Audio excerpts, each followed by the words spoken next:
Welcome to a brand new episode of TVGP's Game Club. For this time, we're for November 2025, our last game of the year. We'll talk about what's happening next month here in a minute. We're gonna play. We did play Journey. Hopefully, you played Journey along with us. I'm your host Boston. I played this on the PS5, joined as always by Moonpier. Howdy, PC. And Musum. I played on my TV with my Steam Deck and a PS5 controller, and I will never get tired of telling you every single accessory I attached to that thing. That's right. Out of curiosity, is that like a HDMI cable from the Steam Deck, like a full size to full size? Is it like wireless? So I have I have the Steam Dock, which is basically just a glorified USB hub that has a HDMI out on it. So you just need. So the Steam Deck has a USB-C, so you just need something that goes USB-C to HDMI to hook it up to the TV. Gotcha. Okay. All right, let's get into the deets about Journey. Released March 13th, 2012 on the PS3. Released over the last decade plus on a bunch of other platforms. Published originally by Sony Computer Entertainment. Published additionally by Annapurna Interactive on PC and iOS. Developed by that game company. Don't forget, it doesn't have any spaces. Released on PS3, PS4. It's also not associated with us. No, very similar naming convention, but sadly we did not make a Journey. Released on PS3, PS4, PC, and iOS. I wanted to call out the composer Austin Wintory here specifically. You probably already know that. Describing Journey, it's a third-person exploration game. I'm gonna for all my UK listeners out there. Here's a deep cut reference for you. Okay. It does exactly what it says on the tin. Yes. It's a journey. Yep. It's a journey. You're in the sand. You're walking around. Let's do time travel here. 92 on Metacritic. OpenCritic is 93. Peers for the release date. Mass Effect 3. Ooh. Yeah, gee, I wonder why this stole all of the limelight. Yeah. MotorStorm RC, which is one of the MotorStorm games I forgot about. Street Fighter Cross Tekken. Mario Party 9. Tales of Grace's F, has that fancy F at the end of it. Armored Core 5, which was pretty great game. Connect Rush, a Disney Pixar adventure, for all you Connect fans out there. You can't play that without the Connect now. Thank you very much. There you go. All right. Ninja Gaiden 3. Kid Icarus Uprising, which is a game I had forgotten about because everybody broke their wrists trying to play that game on the 3DS. And last, certainly not least, a true TVGP blast from the past. The Pinball Arcade. Yeah. That's the stuff. That's the good stuff. So this is top of the pile, right? You don't even have to ask the question. Yeah. Top of the pile, middle of the pack, overlooked, it's top of the pile. It won every award in that year. This was arguably a cultural moment at the time. 100%. Yeah. I mean, we're old enough. Like, everyone played it. Everyone was mind blown by it. Like, I didn't. You know, right?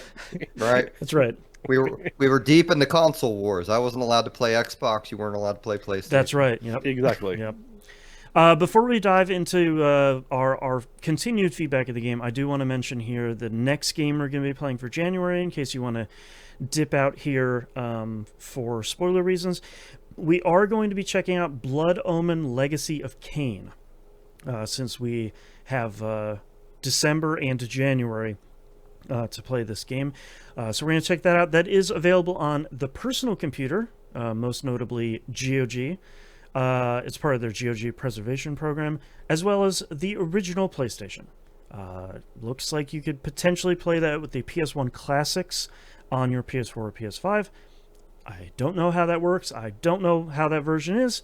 So we just made this decision. We haven't done the research yet. Yeah. Do your own research. for that, and play it along with us for January. I do want to mention we only play 11, quote unquote, only play 11 games per year on this show. Heard it as soon as it came out of my mouth. Don't forget that our next month's episode is going to be our ranking of Game Club episode, where we go through and rank all 11 games that we played this past year. So we're not going to be playing a game for next month, but we'll play a ranking game. So you can play along with us when that comes out next month, around the same time it comes out every month. So check it out then. Anyways, Journey. How are we feeling about the video game? Let me jump off the top here, based on your release list that you just talked about. With the exception of the really stellar niche games, I'm looking at you, Armored Core. I'm looking at you, Pinball Arcade. Yeah. All of the other AAA games in that list had very serious issues. Was this, like Musum said, this is a cultural moment for us. Was this the rebirth of the indies after the 360 Summer of Arcade era? Was this game responsible for that? Hey, you can make an incredible game as an indie and sell like gangbusters? I think Flower, the studio's previous game, was a game that was very much like, oh, yeah, right, indie games. Okay, sure. And then I think when they put out Journey, it was like, oh, yeah, cool, indie games are great. Because I think it was this next, the extension, I think you have it. I think it's the extension of the Xbox Live Arcade Summer of Arcade stuff, where it's like, we got these really cool games, and we're really looking forward to them from solo devs or small teams. I think it also, unfortunately, was one of the catalysts for the indie game price versus game length argument of like, I just paid $20 or however much it launched at. I should have gone to look. And this game's only 90 minutes. Like, yeah, it was good or whatever, but like, I just paid $60 for Mass Effect 3 and I played that for 60 hours. Like, the value here. But I think that has cooled off considerably in the last decade or so, largely. Yeah, probably because people started actually realizing that to go to the movie theater and watch a 2-hour movie is $40. Right. Like, it's ridiculous. Yeah.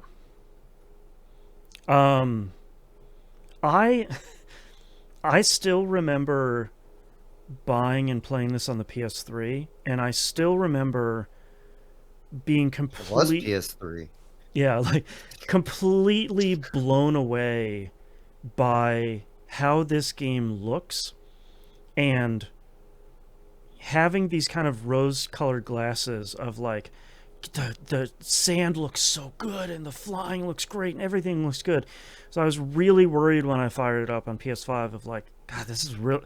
It's gonna look like a PS3 game. Am I right, guys? Like, though that era of consoles has not necessarily aged super well across the board. Still a great looking game, man. Yeah. Because it's not super realistic. Right. It is very... no, I can't remember that. It's very stylized. Even like, and yes, the sand looks gorgeous. The snow, spoiler, looks gorgeous.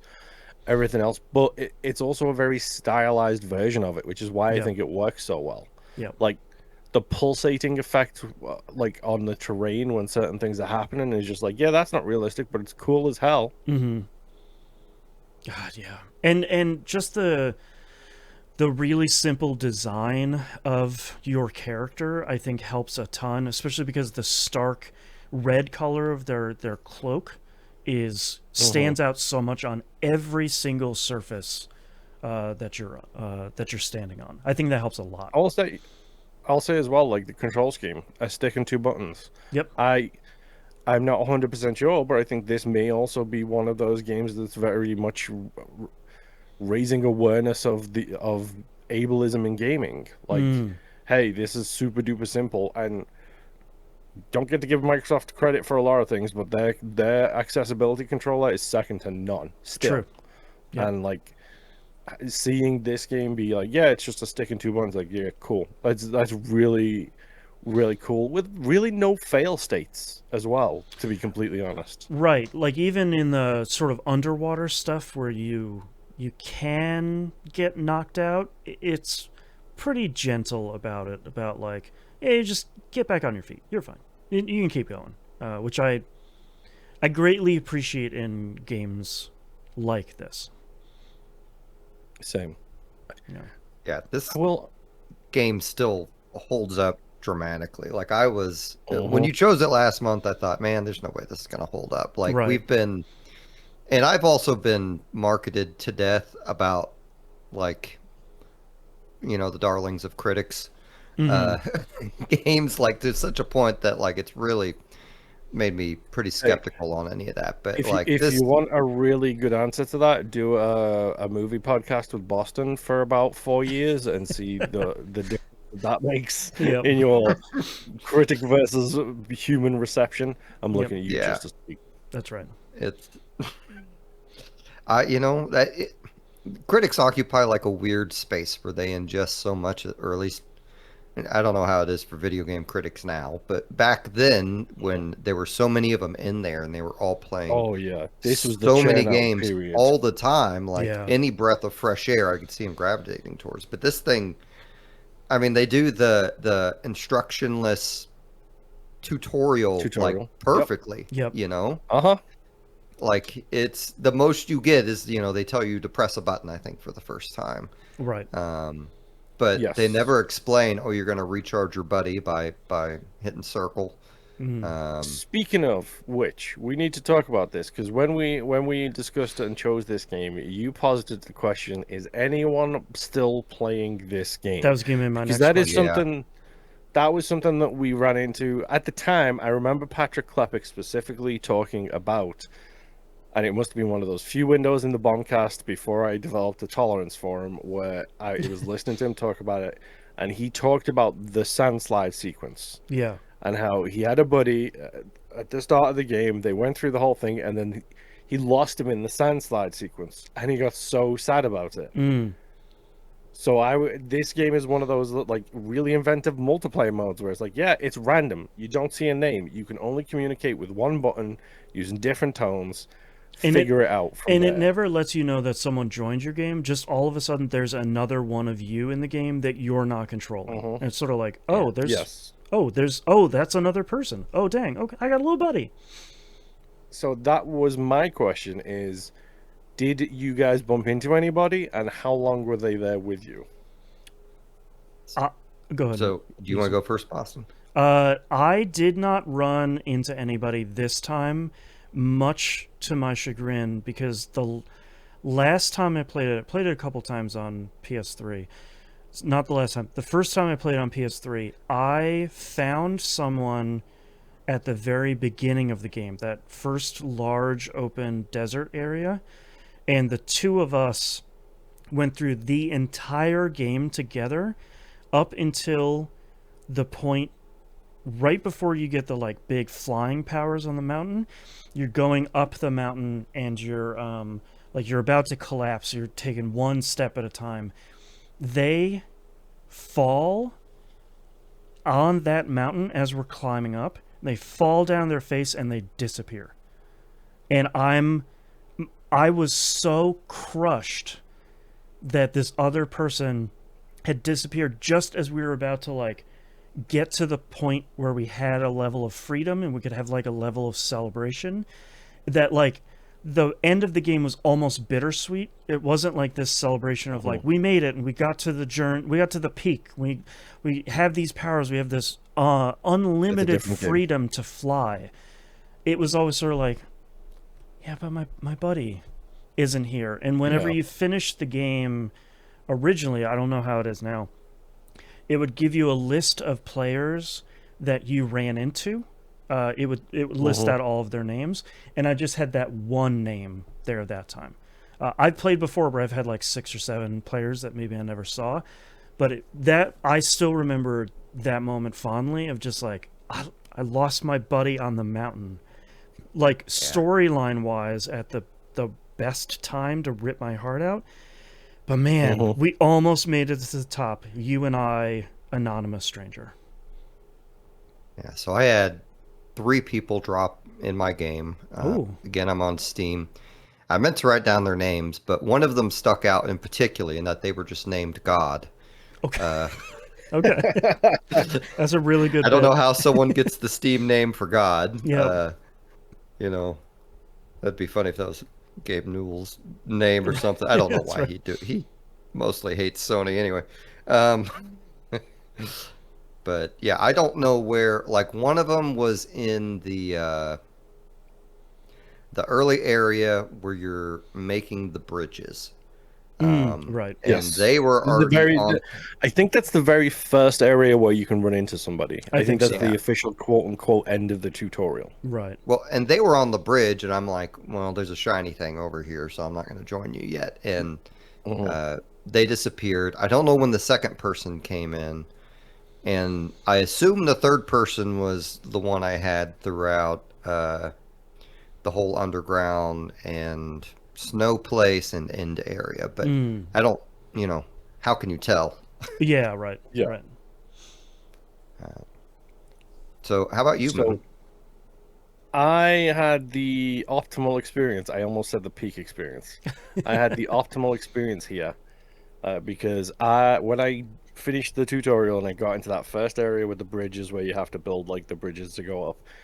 As that cutscene started, there was someone running away from me in the distance, Oh. like the intro cutscene. There was someone just like running in the distance, and then I saw like them fly across a gap, and it turns out they were collecting a scarf extender thing, so you can jump longer. And I went over, did some exploring, saw them. They dropped down to say hi, did the little tweet, and then I jumped up and got the thing. And from start to finish, played the entire game in one sitting with that one person Nice. who I knew had already beat the game because they had a very big, elaborate design on their cloak already. Yes, right. So it became this because for those of you who haven't played the game, when you beat the game, you go back to the start and your cloak like evolves, like it gets a pattern on the bottom of it. And then it seems like if you do it again, the pattern increases in size, and if you do it again, it increases in size again. Right. So it became this wordless communication just through beeps and boops of them waiting for me to go first because my cloak was plain, so they knew I'd never beat the game before. Oh, I see. They were letting you like experience it on They your were own they were at your pace. yeah, would wait for me to go ahead of them, and then like for the jump scare moments, they would deliberately wait right outside of that trigger zone, and Right. as I went past them and it triggered, then they would start to follow me. That's really Oh, good. that's awesome. And then, like, if I was missing a very well hidden, like, scarf extender piece, they would just do, like, a bunch of little A chirps little. and then walk away from me. And then I would follow them and it'd be like, oh, down here, around this corner, jump this gap. And then around this other corner, That's really here's a little cool. scarf extender for you. And I did a little double tap for a thank you, and they did a double tap for you're welcome, I'm assuming. That's And then great. we would go on with the journey. No pun intended. That's going to happen a lot this episode, Yep, folks. 100%. That You're right. That's the that optimal username, experience.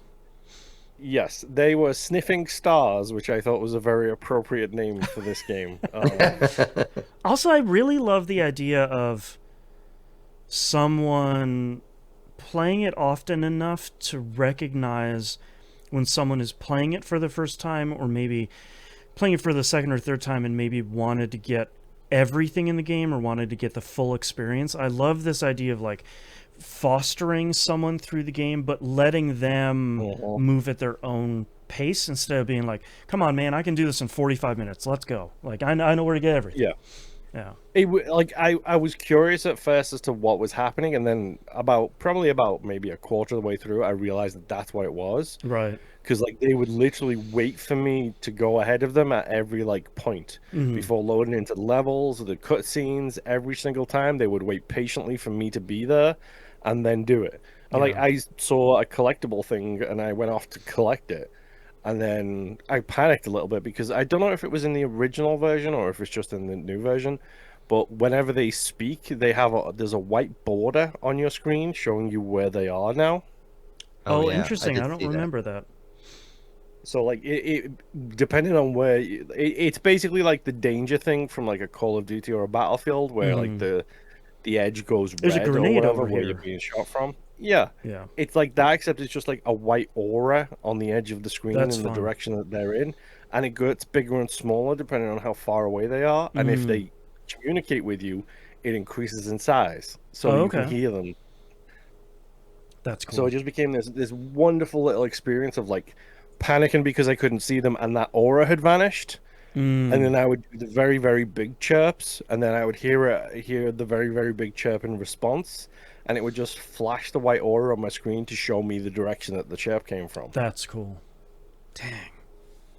What a great game, man. It was about halfway through this game, by the way, that I was thinking to myself, I'm pretty sure this is that like Austin Theory or something that Boston really likes did the score for this. Austin Theory is a wrestler. He's not, he's not a video game composer. Yeah. I mean, yes. I think that's the thing that sticks out to me so much on revisiting this is how much of a dynamic soundtrack this game has that I don't think I necessarily recognized. You said the thing. Thank you. I don't think I recognized originally, and how much I think a great soundtrack like the Journey soundtrack is famous for a reason. It's incredible.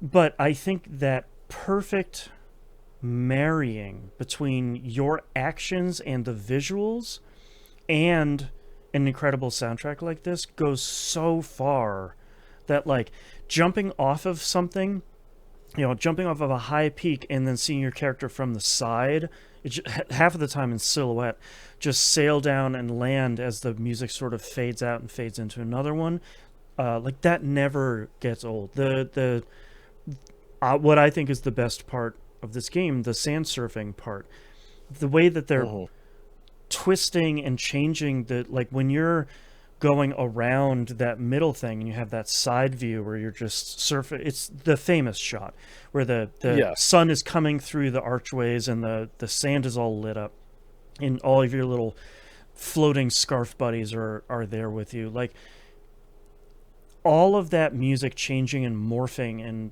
and being modified as you're playing is just it to me it's such an important part of this game and of this game's experience. Well, it's the emotions of it. If you're playing this by yourself without the experience of seeing somebody else and potentially seeing them fall and everything else we've talked about, the entire emotions of this game rides on the music because there's nothing else. There's no text. Right. There's a little bit of images here and there. There's the story of the journey, that gets told in like that mural that gets built as you're going. Which, out of curiosity, on your mural, how many people were in it at the end? Like where it shows the journey as a whole. Oh gosh, I don't remember. That's a really good question. I don't remember if it's one or two. Because the reason I ask is because mine was specifically 2.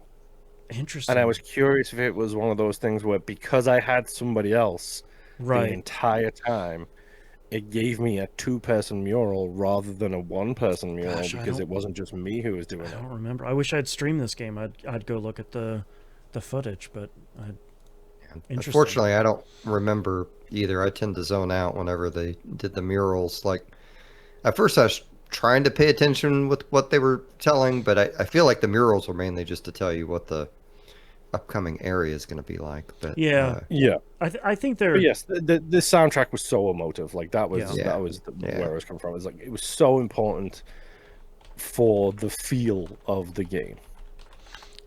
Yeah, I think what's really interesting is it's just looking up the composer for the next game I'm going to talk about. Is that I feel like I have played 2 other games this year that seems to have been directly influenced, at least from a soundtrack perspective. I can give you another one. The second one is definitely influenced by everything in Journey. First one was Grease that we actually played on this show. That was the one I was thinking of. There's something about like the textless storytelling, that kind of like evocative sort of like you're gonna pick it up through the graphics and through the soundtrack sort of thing. That especially because like that was also like the story, and that was very vocal. Like the Yes. whole thing about it was someone losing their voice. Like that Right. was a key part of it, and that speaking of great music, by the way, that one, Yeah, Grease is real good. The other one actually is a game that came out this year and got overlooked, which is a real bummer. It's called Sword of the Sea. It's a little bit overlooked because it's only on, I think, PS5 at the time of recording. Sword of the Sea is basically Journey 2. And I don't say that to be dismissive of it, but Austin Wintory did the soundtrack. This is the other game by that game company, right? This is the one. I think no, they this didn't. the surfing one. Yeah, it's the sword surfing one, but they didn't make that. They who's the developer on that one? Let me look. Giant Squid made Okay. Sword I knew of it the was Sea. a developer I was familiar with. Yeah. But it has Austin Wintory doing the soundtrack. It has a very similar sort of thing, where you're getting the story told to you by these kind of fresco picture sort of things. Not a multiplayer thing, but you do have a buddy throughout a whole bunch of it, and it was really funny when I was playing Sword of the Sea earlier this year. I played it in one sitting on a stream. I think it's less than 2 hours as well. But the whole time I was like, man, this really reminds me of Journey. And I feel like that might not be fair, even though it's kind of like both of these games are third-person adventure games that take place in a desert.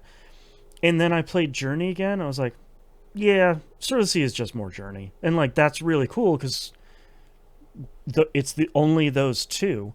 But I mean, it's the thing we talked about though. It's like this game inspired so many more games. Right. Like, I mean, you can throw out Abzu, which I'm pretty sure we also played for this show. We did, yeah. As another Journey kind of thing, where it's like, yeah, it's Journey, but it's underwater.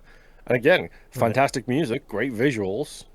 And I think looking at this game through the lens of 2025, I wonder how many indie developers were inspired by the possibilities of the game they wanted to make based on Journey not being the formula for a best-selling game in 2012. Like, this came out alongside Mass Effect 3.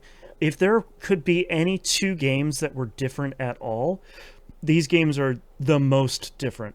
And I wonder how many developers looked at Journey and they're like, I can make my game too. If this game that's this combat-free, tutorial and text-free, music-based adventure game, maybe I can make my thing too. And I wonder how many teams played this and was just like, okay, if a game like this can be a hit, if a game that's similar in vibe to mine can be this huge, maybe it's time for me to make my thing.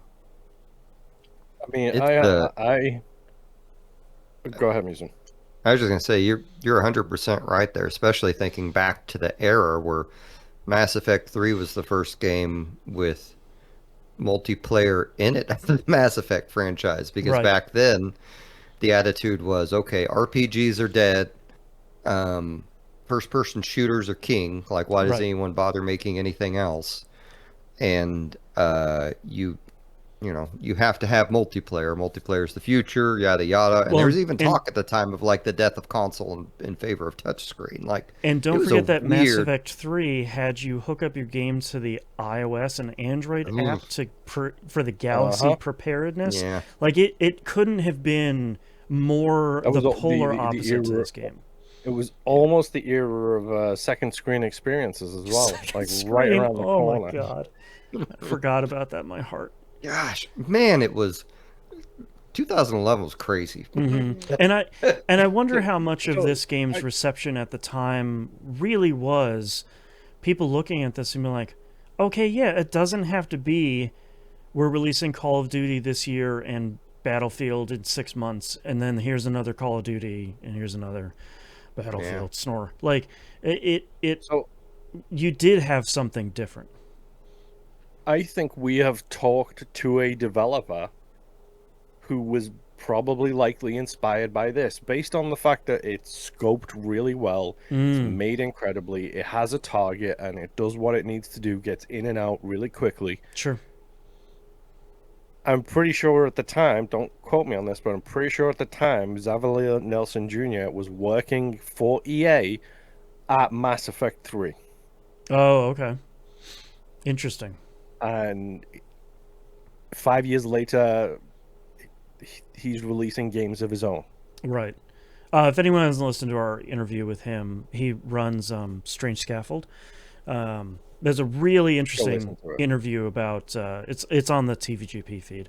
It's a really interesting interview about how to make games in a way that doesn't burn out your employees and still make like 4 or 5 games a year. It's pretty bananas.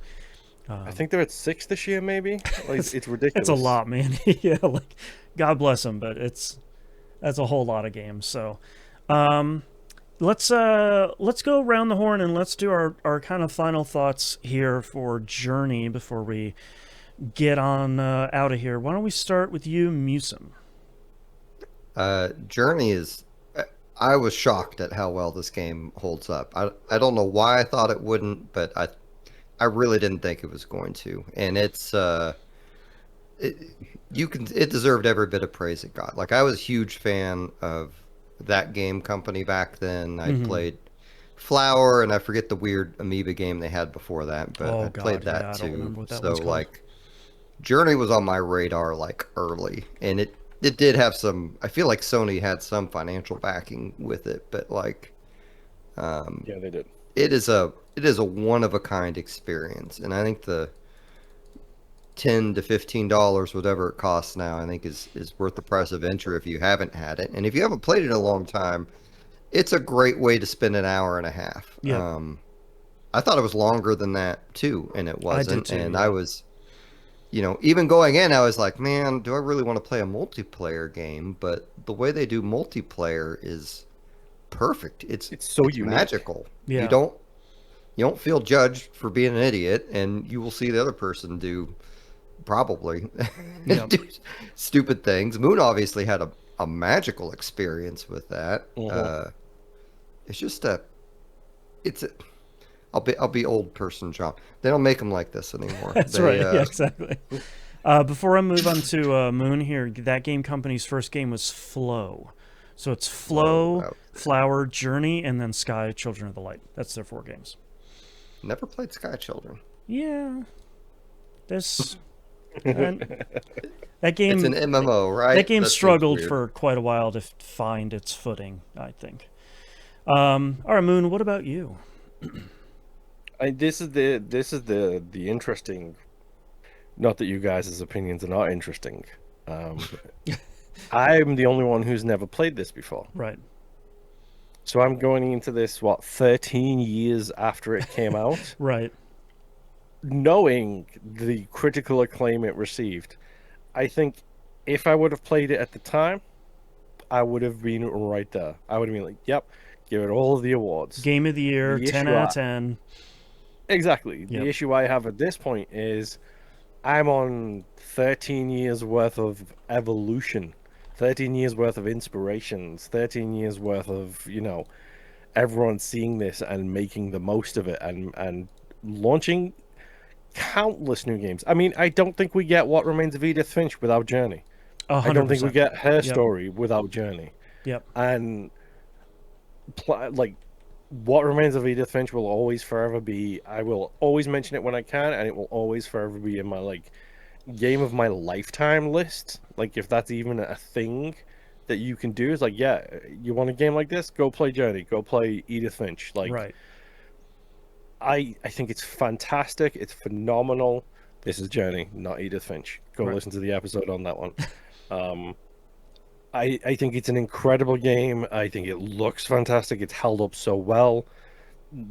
playing a game with somebody else and not being called a racial slur is also a positive. Like also a at every bonus. point, especially in the era of microphones, we'll say to put it mildly. Yeah. It's a wonderful piece of art. I know like that's it's art. Like that's it. That's the word for me. Mm-hmm. It's like, yeah, maybe if you haven't played this, this should be on your list. Yep. There has been ideas floated around here though, which get on your Patreon, send us to your friends so I can start putting some of these ideas into play. Mm-hmm. This game was one of those kind of. It's like a required games. reading sort of game of Yes. like, if you like video games, if you're looking for... Don't mention the name of the show. I didn't bro. mention the name of the show. You're fine. You did. You just mentioned it. If you're looking for something that like is a must play, Journey really needs to be in that list. Mm-hmm. I actually went and looked. I just pulled up my top 10 from 2012. Shockingly, Journey is not on there, so I'm not sure if I didn't play it until 2013. Someone would have to plumb the depths of the podcast archives in 2013 to see what that looks like. But I had a pretty good list here in 2012. I probably would shuffle some stuff around at this point, but I mean, what was the release date for this one? March 12th? What did I say? Oh, yeah, that's way early in the March year. 13th, 2012. Yeah. I thought it might be one of those November drops. Right. I do want to read out my top 10 from 2012 here because I agree with everything you guys have said. So, number 10, from 10 to 1, Forza Horizon, the very first one, apparently came out that year. Fez at number 9, which I would have considerably higher. Diablo 3, Mass Effect 3, Dust and Elysian Tale, still a great game. That's a great game. FTL Faster Than Light, which that's 13 years old now. Borderlands 2. Oh wow, that year. Which okay. Turned me into Ash. Zero Escape 2, Virtue's Last Reward, Saints Row the Third, and Darksiders 2. Darksiders 2 is my number 1 game of the year. Talk about a list of incredible games. Sheesh. That was 2012, right? That was 2012, yeah. Yeah. I mean, looking back, I'm guessing you would put Fez number 1 at this point. I think I would move it a lot higher, but I think that also is the gift of foresight. Hindsight. Yeah. Let me add a couple. So I had to look up my list after you said that. Mm-hmm. And I somehow didn't have all the same games as you. Oh, that's wild. I don't know if this means that it came out the year before, but Persona 4 Golden may have come out that year. The Walking Dead Telltale game evidently came out that year. Wow. Okay. XCOM Enemy Unknown. Jesus. Like Frog 2012, Fractions. Do you remember Frog Fractions? I do remember Frog Fractions. Yep. And Far Cry 3, which I wonder if Far Cry 3 was the year before. There's it was 2012. So that's 2012 wild. Was an amazing year with some insane critics. It's 2s and 7s. Every year that ends with a 2 and ends with a 7, they are the banger years for those decades. What's 2017 look like? Oh yeah, number 1 game is Prey. So yeah, yep, 2s and 7s, man. I feel like we're still getting amazing games, but I feel like the real golden era of games is like 2007 to 2012 or 13. Mm-hmm. Like that was when games were still like a cultural juggernaut, Because 06 is the launch of the 360, it's the Gears of War, it's the Halo, it's Oblivion on consoles. What? Still wild. Anyways, I agree with everything these two guys said. This game's incredible. It's a must play. If you haven't played it, again, it's 90 minutes. It's usually like $10, which is way cheaper than I think you expect a game like this to be. And it's really great. Like Musum said, it's a really great. Sure we got the collection for like $7. For exactly. Journey. Yeah, so you can sit down and knock this out in an afternoon and enjoy a really cool soundtrack. So, all right. As a quick reminder, next month is our ranking episode. We're not going to play anything for that. We, the people the Game Club Crew will be playing a ranking game. But for January, we're going to be playing Blood Omen Legacy of Kain, available on PC via GOG and PlayStation 1. Hopefully, you'll join us for both of those. Thanks so much, everyone, for watching. We'll see you next time. Bye. Bye. Bye.